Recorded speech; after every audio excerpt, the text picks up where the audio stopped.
next. No one knows why she's a target for murder. There's a little PTSD from when you see this young girl and what he did to her. There are a lot of very sick people out there. Tremendous violence has analysts scouring the scene for evidence. I was collecting everything on the floor except the floor itself. The search is on for a pair of boots worn by the killer. Police say whoever killed Kaylee Bruce at this condo office left tracks at the scene.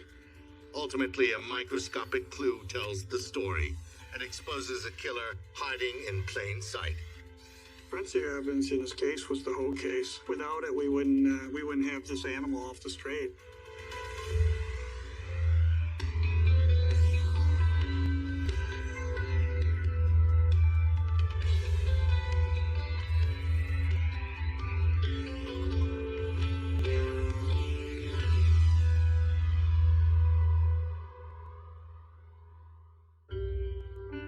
Located on the banks of Lake Michigan, Traverse City draws thousands of tourists every summer.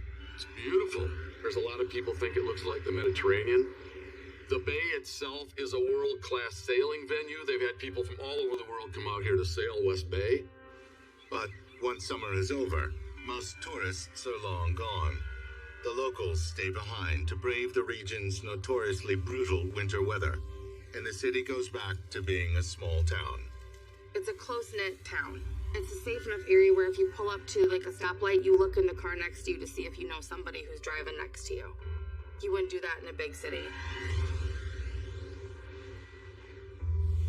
During the winter of 1998, Kim Kilderhouse and her friend, 18-year-old Kaylee Bruce, worked at an apartment complex called Beach Condominiums. Kaylee, in her first year of college, worked the front desk.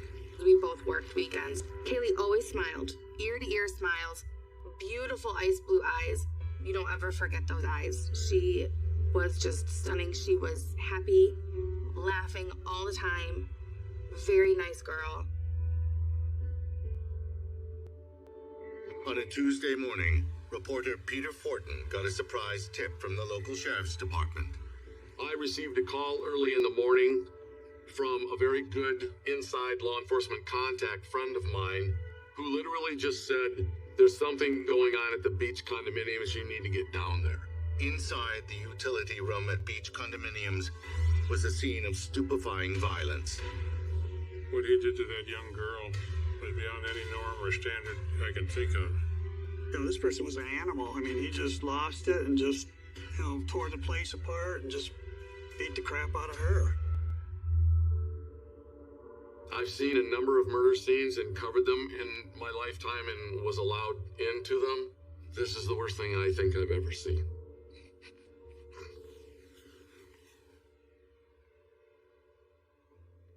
Sorry, guys.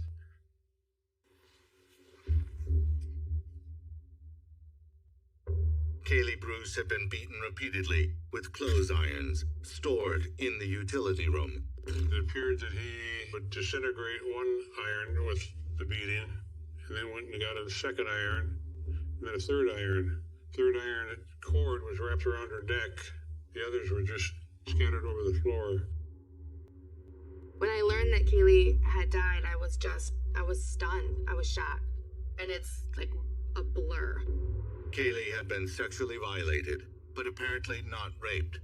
Bloody boot prints on her body made it clear her killer actually stomped on her during the course of the murder. The shoe impressions that were created by him walking in blood and standing on her stomach or kicking her. This level of violence almost always indicates a prior relationship between the killer and his victim, and a beating this severe would have taken some time. Also, there had to have been a lot of noise. I've always wondered why nobody heard anything. Terrified. I was terrified. So, despite Kaylee's murder appearing to be a spur-of-the-moment rage killing, there was a very real possibility that her killer knew where Kaylee would be, knew when she'd be most vulnerable, and knew the ideal time to kill her without being caught. That's the kind of life that animal's living.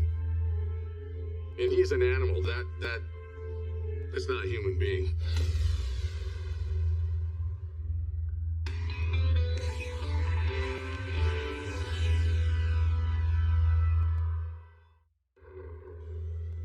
after Kaylee Bruce's murder, her family, friends, and all of Traverse City were at a loss as to how and why this happened. You couldn't buy pepper spray. Like, it was gone. It was flying off the shelves. Girls everywhere were carrying it. High school to college, you didn't go anywhere anymore in the dark at night. Kaylee's final hours gave detectives a rough timeline for her murder. She's working by herself. There's no security cameras in the office building. We found that Kaylee had punched out right around 8 p.m. Her body temperature told detectives Kaylee's murder happened shortly after this. The few clients renting condos in the wintertime were questioned and weren't much help. Initial testing appeared to show that all the blood at the scene was Kaylee's. Including the prints, investigators now have 178 items of evidence from the crime scene. No foreign fingerprints were found, leading to speculation that the killer might have worn gloves. But he did leave something behind. When he stomped on Kaylee, partial bloody boot prints were left on and around her body. We know that this is the footprint of the killer. High-quality 35mm photographs were taken of these partial prints, which were treated with a substance called leucocrystal violet, which helps clarify the images. The treads, or lugs on the soles, were clearly visible. What we discovered was we knew we were looking for a larger footprint, like a 12. In an attempt to identify the brand of the boot, analysts took the photographs to local stores. They appeared to be the Caterpillar brand. In an attempt to make a definitive identification, analysts turned to an old-school forensic technique.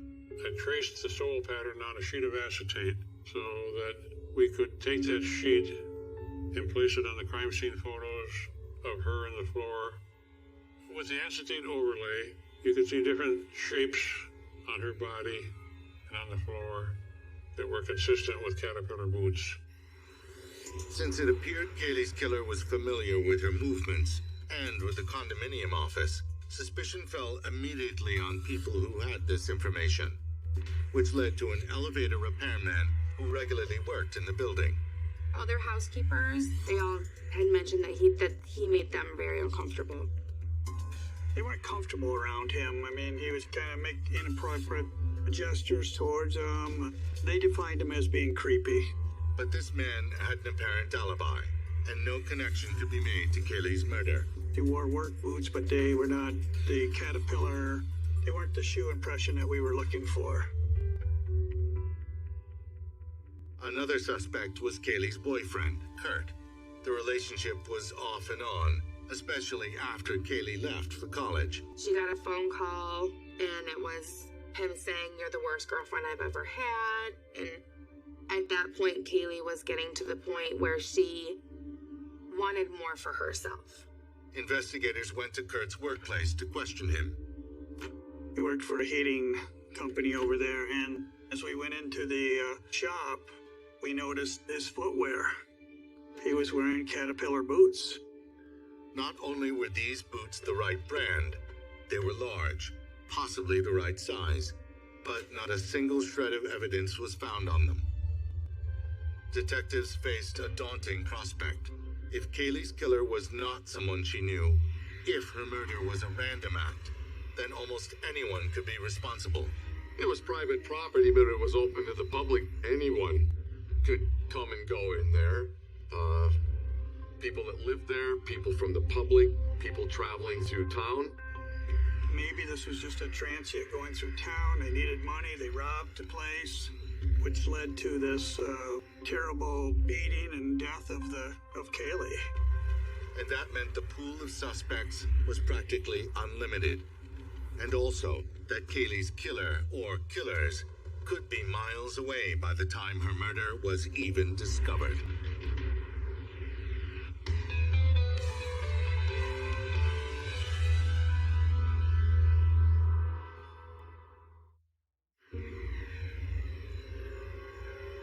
An odd possible clue at Kaylee Bruce's crime scene was what's known as a tire valve stem, essentially the entry point for anyone who's put air in a bicycle tire or car tire. It wasn't until the next day when we were packaging evidence to go to the state police crime lab that I noticed that there was a hair stuck to it. The single hair had no root, which appeared to make it impossible for DNA to identify who it came from. But for now, the hair and valve stem took a back seat.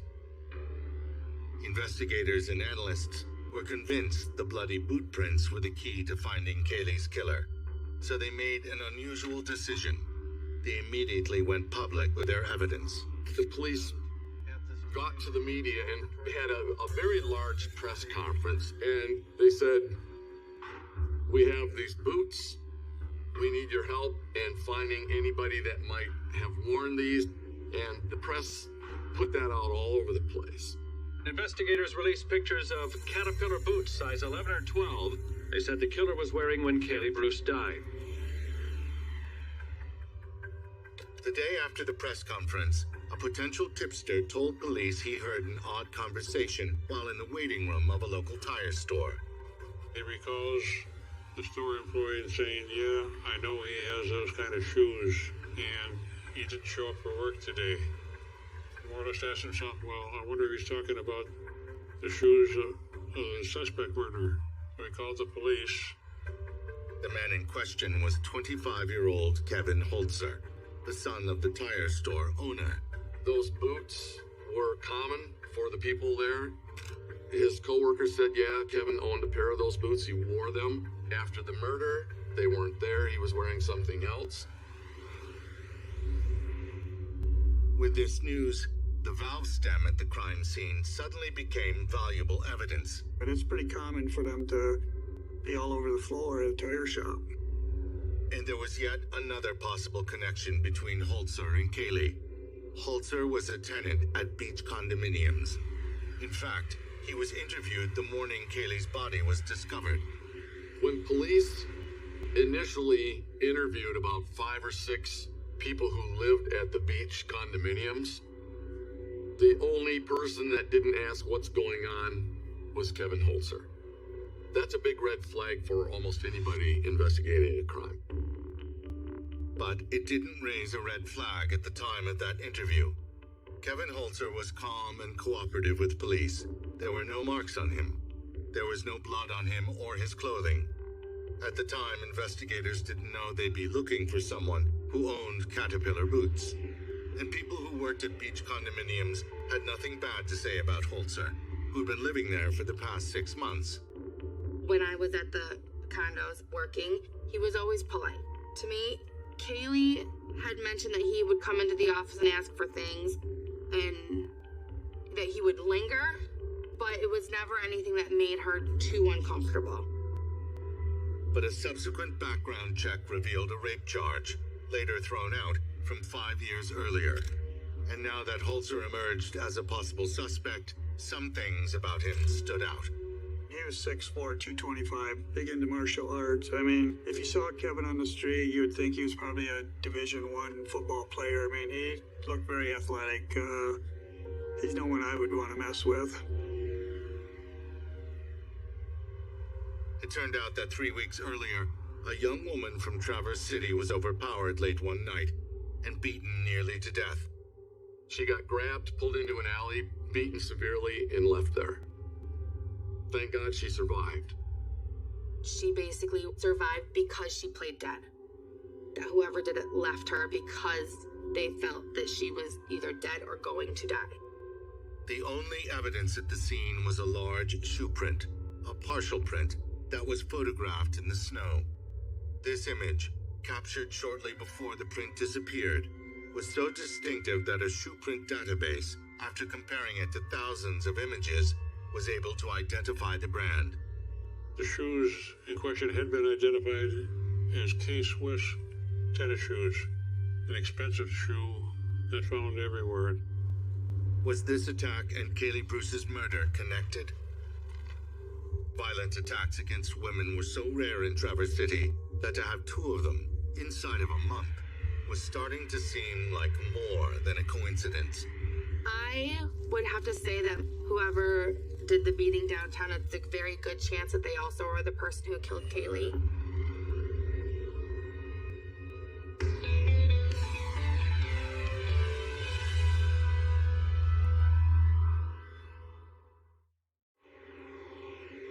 Police soon discovered that after they went public with their boot print evidence, Kevin Holzer took off. Kevin Holzer was in the wind. He fled. He disappeared. Friday, detectives announced a warrant for the arrest of Kevin Carter Holzer, a 25-year-old white man and short-time resident at the Beach condominiums. A team of forensic technicians descended on Holzer's former unit at Beach condominiums. Assuming he was the killer and would have been covered with blood, even the traps below his sinks and drains were examined. To the consternation of investigators, they couldn't find anything. If Holzer was the killer, he'd done an extraordinary job of concealing and destroying evidence. At this point, nothing had been found that directly proved he'd been at the crime scene. Meanwhile, police found Holzer on a commuter train, traveling under an assumed name to Chicago. As Kevin stepped off the train, they were able to effect the arrest on him without incident. But once he was apprehended, he lawyered up. He was not going to talk. Detectives were in a quandary. They couldn't find evidence that Holzer had ever even owned a pair of Caterpillar boots. No credit card receipts, and critically, no boots. We made efforts everywhere to find those Caterpillar boots. I mean, we had heard one tip that he may have dumped everything in a dumpster close by to the Beach condo, and we sent a crew up there to see if we could find it. But once we got up there, it's like a needle in a haystack. I mean, the dump landfill was so large. I mean, it'd be impossible. Without solid evidence, police would have to let Holzer go. But 1 month after Kaylee's murder, there was an unexpected break. A detective on the assault case that happened just before Kaylee's murder saw evidence photos of tennis shoes taken from Kevin Holzer's condominium. He saw a photograph that I had taken and said, "You know where these shoes are? They're K-Swiss." And the guy who beat up this girl was wearing K-Swiss. Kevin Holzer's K-Swiss tennis shoes collected from his condo were still in evidence, and a small trace of what turned out to be blood was found on a piece of stitching. DNA matched it back to the victim nearly killed just before Kaylee's murder. This was enough to keep Holzer behind bars. But the search for a connection to Kaylee Bruce's murder continued. Even after Kevin was arrested, we still had to follow, even though we had our guy in custody, the work still went on. Detectives turned back to the one piece of potential evidence they had from Kaylee's case. The single hair stuck to the blood-covered tire valve stem recovered from the crime scene. Lab determined that the blood on the valve stem belonged to the victim, Kaylee Bruce. Back then, it was not possible, in the absence of DNA, which generally comes from the hair root, to make a conclusive identification with hair. So analysts turned to something relatively new at the time, mitochondrial DNA. We weren't aware back then, or at least I wasn't, of this was one of the first mitochondria cases in Michigan. Mitochondrial DNA is passed from mother to child. At the time, it was the go-to option when traditional nuclear DNA could not be recovered. This hair turned up a usable sample of mitochondrial DNA, and it matched back to Kevin Holzer. DNA was accepted by the courts at that time, but it was rare up here, and it was mitochondrial DNA, which makes it even more rare. Kevin Holzer had a team of high-powered lawyers who fought the testing results by saying mitochondrial DNA was too new to be reliable. In 1999, this evidence was put before a Michigan jury. Kevin Holzer was found guilty of first-degree murder and got life without parole. He got an additional 10 to 15 years for the assault that happened 3 weeks before the murder of Kaylee Bruce. Without the forensic evidence, nobody could put him in the room with her. To this day, no one knows exactly what happened that February night, and Holzer isn't talking. Investigators believe he may have unsuccessfully propositioned Kaylee. What's clear is that he went berserk and used anything he could get his hands on to beat Kaylee to death in the utility room. But prosecutors think he didn't realize that a valve stem from his workplace got caught in the treads of his Caterpillar boots. and when he stomped on her body, the valve stem with one of his hairs connected to it was shaken loose and ultimately identified him as Kaylee's killer. In the end, all investigators needed to convict Holzer remained in the room where he killed Kaylee Bruce. The DNA was everything. The fact they were able to find DNA from a hair in a place where it would never have been by coincidence, I think was the final nail for him. Even though at the time DNA was kind of a new thing, it was what sealed his fate.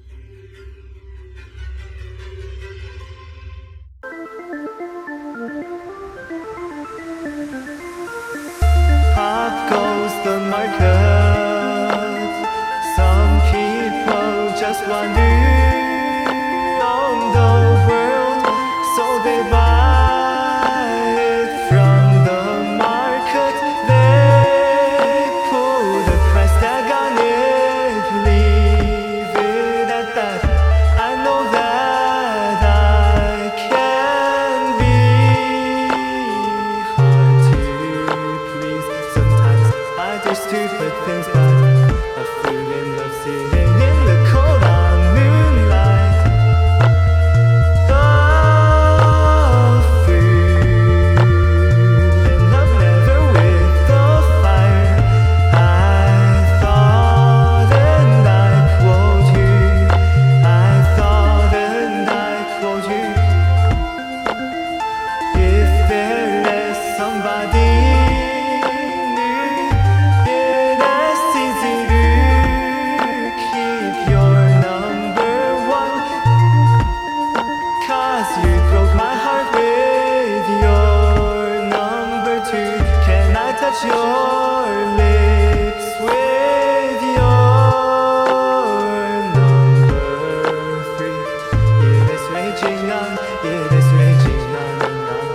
A fool in love sitting in the cold on moonlight. A fool in love never with the fire. I thought and